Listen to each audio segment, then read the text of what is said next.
So did you see that Donald Trump is pardoning a ton of people?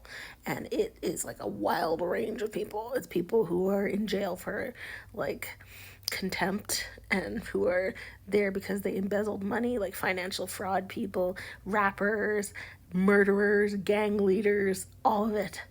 One is like a couple that was like a super religious couple that had a reality TV show that like embezzled money, and the parents were sent away to prison and for like long stays for like at least 10 years, right? Or 7 years, I think, for the wife. I'm not sure. But they are out of prison already, reuniting with their family.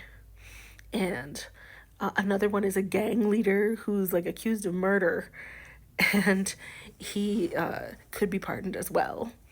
But I think that in his case, he like is being pardoned for his federal crimes, but he has other like state crimes that are keeping him in jail. Thank goodness. But then after there's this one down here where they talk about Gretchen Whitmer. Do you remember the militia? I think that's in like Michigan. I'll have to double check. But do you remember that militia that like went to her house and like surveilled her house, and they wanted to kidnap her and like do all sorts of things? They had like explosive devices and all that. Those people, Donald Trump wants to pardon those guys.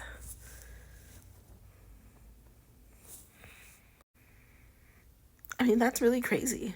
They wanted to kidnap her, as you can see right there in that story.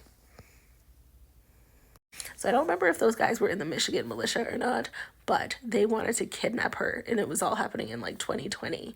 And they were sophisticated. They had like really good plots and everything, and they just caught them. Like they'd actually been right outside of her house. So it was a real issue. Donald Trump said, "Well, we'll look into it." And then he said that those guys, the militia guys, were like being railroaded and stuff. And I was just like, they had like the means of doing something to her or killing her, but thankfully they were caught. So those are the guys that he wants to pardon. I don't know. It just seems like really, really dangerous. Those types of people that could get out just because of how well prepared they were and like how heinous it was. All that happened because of COVID-19 that was happening at the time. And Gretchen Whitmer is like a Democrat, right? And she's like the governor in Michigan. And she had put in new COVID-19 rules at the time, and they were against those rules that she was putting in. So just that little thing was like them getting ready to blow up a bridge and like kidnap her and do all these horrible